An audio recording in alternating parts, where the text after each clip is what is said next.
আসসালামু আলাইকুম, আমি মোহাম্মদ রেজাল হলাদার। প্রথমে আসি ক্রিকেট বিশ্লেষণ নিয়ে। সুপ্রিয় দর্শক, আপনারা জানেন পাকিস্তান ভারত ম্যাচ বয়কট, ক্ষতি হবে ৬,০০০ কোটি টাকা। বিস্তারিত। আসন্ন টি-20 বিশ্বকাপ ভারতের বিপক্ষে ম্যাচ বয়কটের সিদ্ধান্ত নিয়েছে পাকিস্তান। সরকারের সঙ্গে আলোচনা করে এমন সিদ্ধান্ত জানিয়েছে পাকিস্তান ক্রিকেট বোর্ড পিসিবি। এমন কঠিন সিদ্ধান্তে বিশাল অঙ্কের ক্ষতির মুখে পড়েছে আন্তর্জাতিক ক্রিকেট কাউন্সিল। এবং ভারতের জন্য রয়েছে আর একটা বড় দুঃসংবাদ, সেটা হচ্ছে অলিম্পিকে তাদের গ্রহণযোগ্যতা হারিয়ে ফেলেছেন এবং অলিম্পিকে তাদেরও নিষিদ্ধ করা হবে। রাজনৈতিক বৈরতার কারণে দ্বিপক্ষিক সিরিজ খেলে না ভারত পাকিস্তান, শুধুমাত্র আইসিসি টুর্নামেন্টেই মুখোমুখি হয় এই দুই দল। এই দুই চিরপ্রতিদ্বন্দ্বী দেশের খেলা দেখতে মুখিয়ে থাকে পুরো ক্রিকেট বিশ্ব। বৈশ্বিক টুর্নামেন্টের আর্থিক আয়োজনের প্রধান চালিকা শক্তি হয়ে ভারত পাকিস্তান ম্যাচ। ভারতীয় গণমাধ্যম এনডিটিভি এক প্রতিবেদনে জানিয়েছে, ভারত পাকিস্তান টি-20 ম্যাচের মূল্য অত্যন্ত ৫০০ বিলিয়ন মার্কিন ডলার, ৪,৫০০ কোটি রুপি, বাংলাদেশি মুদ্রায় যা ৬,০০০ কোটি টাকার বেশি। সম্প্রচার সত্ত্ব, বিজ্ঞাপনের প্রিমিয়াম, স্পন্সরশিপ, সক্রিয়করণ, টিকিট বিক্রি এবং আইনি বেটিং ও অন্যান্য নিম্নমুখী বাণিজ্যিক কার্যক্রমগুলোকে একত্র করে এই মূল্য নির্ধারণ করা হয়েছে। ক্রিকেটের অন্য কোনো একক ম্যাচ এর ভারত পাকিস্তানের ম্যাচ ধারের কাছেও থাকে না, যেখানে বিশ্বকাপের প্রতিটি ম্যাচের অভ্যন্তরীণ মূল্য আনুমানিক ১৩৮.৭ কোটি টাকা। সম্প্রচারকদের কাছে তাই ভারত পাকিস্তান ম্যাচ অনেকটাই অমূল্য। ভারত পাকিস্তান টি-20 ম্যাচের বিজ্ঞাপনের হার সাধারণত প্রতি ১০ সেকেন্ডের জন্য ২৫ থেকে ৪০ লক্ষ টাকা হয়ে থাকে, যা অন্য শীর্ষ দলগুলোর বিরুদ্ধে ভারতের নকআউট ম্যাচগুলোকেও ছাপিয়ে গেছে। সুতরাং এই ম্যাচটি মাঠে না গড়ালে নিঃসন্দেহে টুর্নামেন্টের সম্পূর্ণ আর্থিক কাঠামোই বদলে যাবে। সবচেয়ে দ্রুত আঘাতটি পড়বে স্বত্বাধিকারীর ওপর। শুধুমাত্র ভারত পাকিস্তানের ম্যাচের বিজ্ঞাপন থেকে আয় আনুমানিক ৩০০ কোটি টাকা। সম্প্রচারকারীরা নিশ্চয়তার জন্য অর্থ প্রদান করে। মাঝপথে একটি বড় ম্যাচ নাই হয়ে যাওয়া কেবল সুবিচার অসুবিধার নয়, এটি মূল্যের চরম লঙ্ঘন। আর্থিক ক্ষতির কারণে জিও স্টার ইতিমধ্যেই আইসিসির কাছে আনুষ্ঠানিকভাবে ছাড় বা রিবেট চেয়েছে।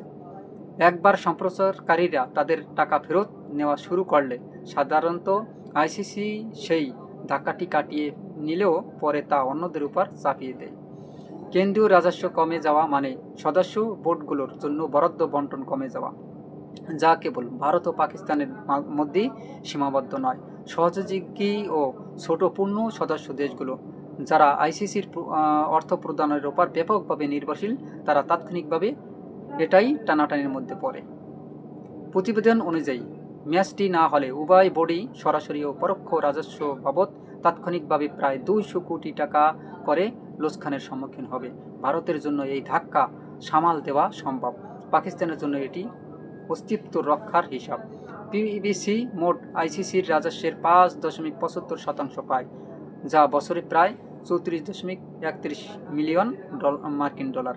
এই অর্থের প্রবাহ নির্ভর করে নিয়ম মেনে চলা, নির্ভরযোগ্য এবং অংশগ্রহণের ওপর।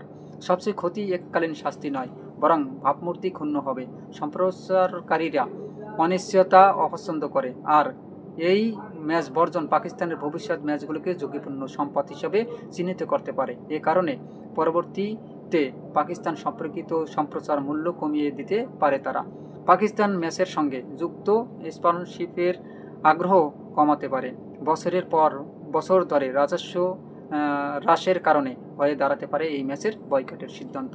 এবং আপনারা জানেন যে পাকিস্তান কিন্তু এই ম্যাচ বয়কট করেছে বাংলাদেশকে সমীহা করে।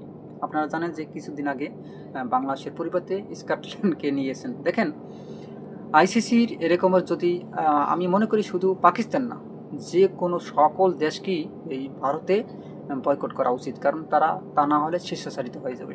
তাদের হাতে নিয়ন্ত্রণ, ক্রিকেট নিয়ন্ত্রণ এখন আর মানে না। তাদেরকে আপনার মানে সকল দেশ একত্রিত হয়ে তাদেরকে একদম বয়কট করে এককাল কোন টাসা করে রাখা উচিত বলে আমি মনে করি। ক্রিকেট তারা খেলবে না, না খেলুক, সমস্যা নেই, টাকা একটু কম আসুক। দেখেন, আমরা মনে করি প্রত্যেকটা খেলাই একদম ফেয়ার, বিশ্বের যত জাতি আছে সবাই খেলুক একদম স্বাধীনভাবে। একটা দেশের উপর কেমন নির্ভর থাকবে এবং একক দেশ তারা কেন সবসময় প্রভাব খাটাবে, এটা হতেই পারে না, আমরা মানব না, আমরা মানি না। কি এই যে অলরেডি পাকিস্তান বয়কট করেছে, আরও একটা দেশ বয়কট করুক, দেখবেন এবার বিশ্বকাপটা একদম ওই যে তাদের আইপিএলের চেয়েও সবচেয়ে খারাপ হবে এবার খেলাটা। যদি বাংলাদেশকে এবং পাকিস্তানকে তারা নেয়, বাংলাদেশকে আমি মনে করি বাংলাদেশের সকল নাগরিকের এবং সরকারের প্রতি আমার একটা আহ্বান থাকবে, আপনারা যে অলরেডি যে পাকিস্তান আপনাদের জন্য বয়কট করেছে, আপনারা অবশ্যই আপনাদের যদি হাতে পাকিস্তানের জায়গায় আপনারা যাবেন না, না, আমরাও পাকিস্তানকে, যদি পাকিস্তান খেলে আমরা খেলবো, নতুবা আমরা খেলবো না, আমরা সবাই খেলবো। একটা দেশকেও কোনো বহিষ্কার করতে পারবে না যারা চান্স পেয়েছে টি-20 বিশ্বকাপে, সকল দেশকে নিয়েই খেলতে হবে। দেখবেন আপনারা বীরের জাতি, বাঙালি জাতি, এবং আপনারা টাইগার, একদম অরিজিনাল টাইগার হয়ে যাবেন।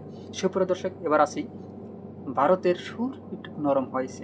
আপনারা জানেন যে অলরেডি তারা বলে দিয়েছে যে মুস্তাফিজকে বাদ দেওয়া ঠিক হয়নি, পরিস্থিতি এখন নিয়ন্ত্রণের বাইরে, বলছেন কে? শশী থারুর। যাই হোক, এই কথা তারা স্বীকার করতেছেন আস্তে আস্তে যে মুস্তাফিজকে আসলে বাদ দেওয়া হয়নি। তবে ভারত ম্যাচ বয়কট করায় পাকিস্তানের জন্য অপেক্ষা করছে বড় শাস্তি। তারা আর কি বলতেছেন যে পাকিস্তানকে বড় শাস্তি দেবেন। ভাই, আপনারা কি শাস্তি দেবেন? আপনাদের শাস্তির ধার তরি না, দেখা যাক কী লেখছে। এবার পাকিস্তান বলছে 24 ঘন্টায় অনেক কিছু করতে পারে বললেন পাকিস্তানের সাবেক অধিনায়ক। আসেন সেটাকে নিয়ে কিছুটা আলোচনা করি। আসন্ন টি-20 বিশ্বকাপে ভারতের বিপক্ষে ম্যাচ বয়কটের সিদ্ধান্ত নিয়েছে পাকিস্তান। ম্যাচ বয়কটের সিদ্ধান্ত নেওয়ার সাথে সরকারের সঙ্গে আলোচনা করে এমন সিদ্ধান্ত জানিয়েছে পাকিস্তান ক্রিকেট বোর্ড পিসিবি। এমন কঠিন সিদ্ধান্ত পাকিস্তান বেশ ভেবে চিন্তে নিয়েছে বলে জানিয়েছেন দেশটির সাবেক অধিনায়ক রশিদ লতিফ। তার মতে 24 ঘন্টায় আরও অনেক কিছুই করতে পারে। তবে রোববার 1 ফেব্রুয়ারি রাতে পাকিস্তান সরকার ভারত ম্যাচ বয়কটের কথা জানানোর পর টাইমস অফ ইন্ডিয়াকে দেওয়া সাক্ষাৎকারে লতিফ এসব কথা বলেন। তার মতে পাকিস্তানে নেওয়া এই সিদ্ধান্ত ভারত নয়, সরাসরি আইসিসির উপর আঘাত করবে। নিরাপত্তার সংখ্যায় বাংলাদেশ ভারত ম্যাচ না খেলার অনুরোধ জানিয়েছিল, তবে আইসিসি সেই অনুরোধ প্রত্যাখ্যান করে বিশ্বকাপের স্কটল্যান্ডকে অন্তর্ভুক্ত করে। বাংলাদেশের প্রতি সংহতি জানিয়ে বিশ্বকাপের ভারতের বিপক্ষে ম্যাচ বয়কটের সিদ্ধান্ত নিয়েছে পাকিস্তান। বিশ্বকাপে ভারতের বিপক্ষে ম্যাচ বয়কটের এমন বড় সিদ্ধান্ত বাংলাদেশের বিষয়টি বড় প্রভাব রেখে উল্লেখ করে রশিদ লতিফ বলেন, সব কিছু ঠিকঠাক চলছিল। ভারত ও পাকিস্তান দুই দেশই সম্মত হয়েছিল যে আগামী 3 বছর আমরা হাইব্রিড মডেলে খেলব। এভাবেই দুবাইয়ে এশিয়া কাপ অনুষ্ঠিত হয়েছে। এমনকি শ্রীলঙ্কায় নারী ওয়ানডে বিশ্বকাপ পাকিস্তানের নারী দল খেলেছে, কিন্তু বাংলাদেশের ঘটনার পর থেকে দৃশ্যপট পাল্টে গেছে। সিদ্ধান্তটা পাকিস্তান ভেবেচিন্তে নিয়েছে জানিয়ে তিনি আরও বলেন, পাকিস্তান সাধারণত এমন কঠোর সিদ্ধান্ত নেয় না, কিন্তু এবার পিসিবি কোনো নিষেধাজ্ঞার পরোয়া করছে না। এর প্রভাব হয় সুদূর প্রসারী।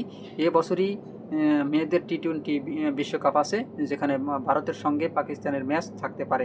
এমন 2028 সালে চ্যাম্পিয়ন্স ট্রফি আছে, যেটার আয়োজক ভারত, পাকিস্তান সেখানেও খেলতে পারে। সুতরাং বিষয়টি এখানেই শেষ হচ্ছে না, মনে হচ্ছে পাকিস্তান অনেক ভেবেচিন্তেই এমন সিদ্ধান্ত নিয়েছে।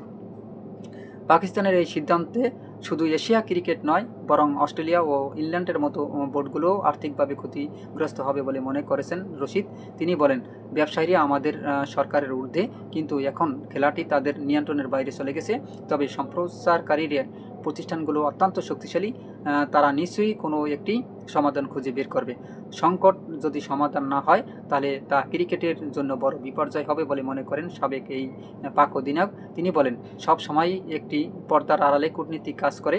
24 ঘন্টার মধ্যে অনেক কিছুই করা সম্ভব। যদি সমাধান না আসে, তবে এটি বিশ্ব ক্রিকেটের জন্য একটি বিপর্যয় হবে। চমৎকার কথা বলছেন, আমি তার কথা স্যালুট জানাই। দেখেন, 24 ঘন্টায় তিনি অনেক কিছু হতে পারে, এটা কি বলছে আমি আপনাদের বুঝিয়ে বলি। দেখেন, তারা চাচ্ছেন বাংলাদেশের পরিবর্তে কেন স্কটল্যান্ডকে নেওয়া হবে, অর্থাৎ বাংলাদেশের জায়গায় বাংলাদেশকে রাখতেই হবে এবং বাংলাদেশের জায়গায় বাংলাদেশকে খেলাতে হবে, এবং সেটা শ্রীলঙ্কায় দিতে হবে ম্যাচ। যদি শ্রীলঙ্কা তারা আপত্তি করে তাহলে পাকিস্তানে দেবে ম্যাচ। আমরা পাকিস্তানে খেলতে রাজি, আমরা পাকিস্তানে বুক ফেলে খেলবো। আমরা তো বলি না যে পাকিস্তানে আমাদের কোনো সমস্যা আছে বা আপনার শ্রীলঙ্কায় কোনো সমস্যা আছে। আমরা কেন জানিয়েছি যে আপনার ভারতে সমস্যা আছে, কারণ তারা মোস্তাফিজকে নিরাপত্তার ইস্যুর কারণে নিতে পারছে না কলকাতায় নাইট রাইডার্সে। আপনারা জানেন যে তারা 9 কোটি 20 লক্ষ রুপি দিয়ে তাকে ক্রয় করছে, তারপর আবার তাকে বহিষ্কার দিয়েছে। বহিষ্কার করা হয়েছে কেন?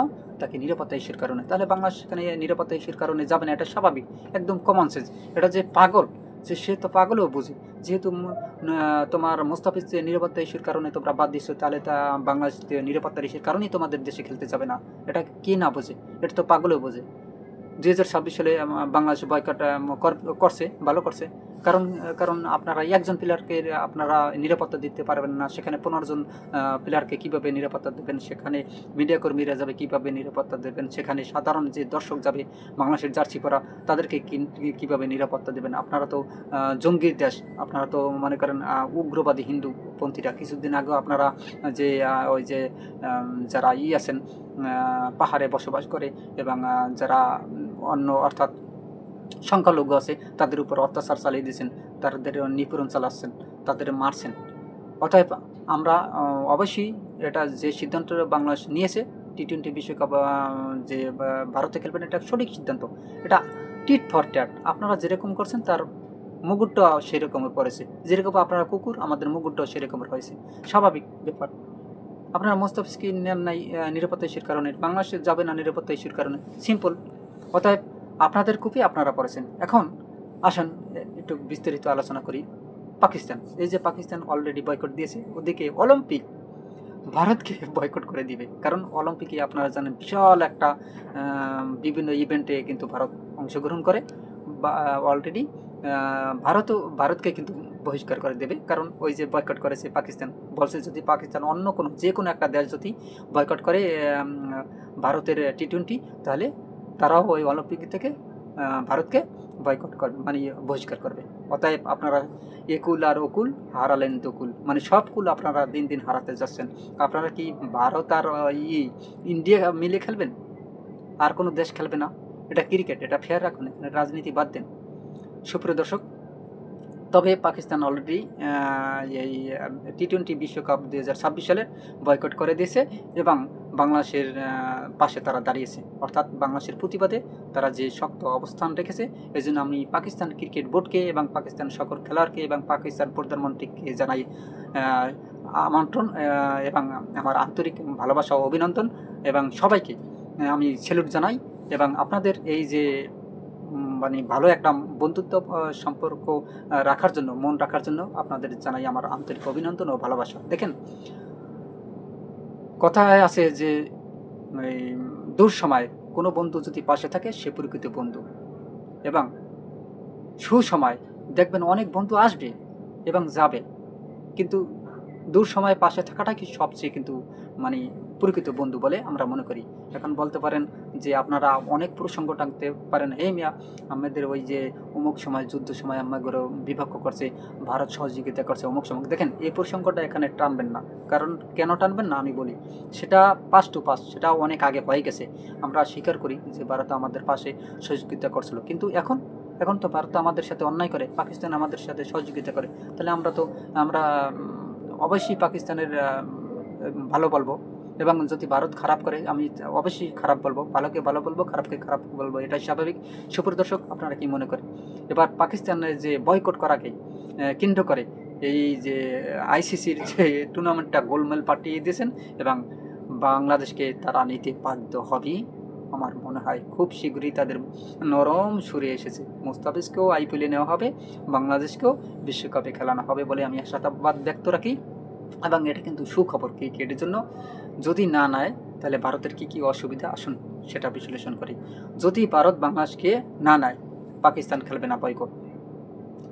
প্রায় 6,000 কোটি টাকা লস, শুধু পাকিস্তান এবং ভারত ম্যাচ। বাংলাদেশ থেকে না, বাংলাদেশের হবে প্রায় 4,000 কোটি টাকা লস যদি বাংলাদেশ না খেলে। 6 আর 4 কত, 10,000 কোটি টাকা লস। এবং আরও আছে না, টিকিট আছে মতো এর সব মিলিয়ে, এবং আরও লস আছে। কী লস জানেন? যদি ভারতকে অলিম্পিক্স ইভেন্টে মানে যোগদান করতে না দেয়, তাদেরকে বহিষ্কার করে, তাহলে কি হবে? আরও লস। অতএব যে কথা আছে, বাস তুমি ঝাড়ে কেন, কাছে আসো, মানে ফোন দিয়ে আসো, কথা একটা খারাপ একটা ব্যাপার হয়, এটা না বললাম। এই এখন বাস ঝাড়ে নেই, বাস এখন কাছে এসে পড়েছে। যাই হোক, ইন্ডিয়ারও এখন দূর সময় চলতেছে, অতি শীঘ্রই 24 ঘন্টার মধ্যে সম্ভবত সমস্ত কিছু মিটমাট হয়ে বাংলাদেশকে আবার আগের জায়গায় ফিরিয়ে নেওয়া হবে, এবং পাকিস্তানও খেলবে, বাংলাদেশে খেলবে, এবং এই বিশ্বকাপটি আয়োজন হবে শ্রীলঙ্কায়। সুপ্রিয় দর্শক, আমার এই ভিডিওটি আমার মতামতের সাথে আপনার অবশ্যই মতামতটি কমেন্টে জানাবেন, এবং RS বাংলা নিউজ 24কে সাবস্ক্রাইব করবেন। এরকম নিত্য নতুন ভিডিও পেতে RS বাংলা নিউজ 24কে সাবস্ক্রাইব করুন, বেল বাটন অন করুন, লাইক ও শেয়ার দিয়ে সবাইকে দেখার সুযোগ করে দিন। সে পর্যন্তই, আসসালামু আলাইকুম রহমতুল্লাহি ওয়া বারাকাতুহু।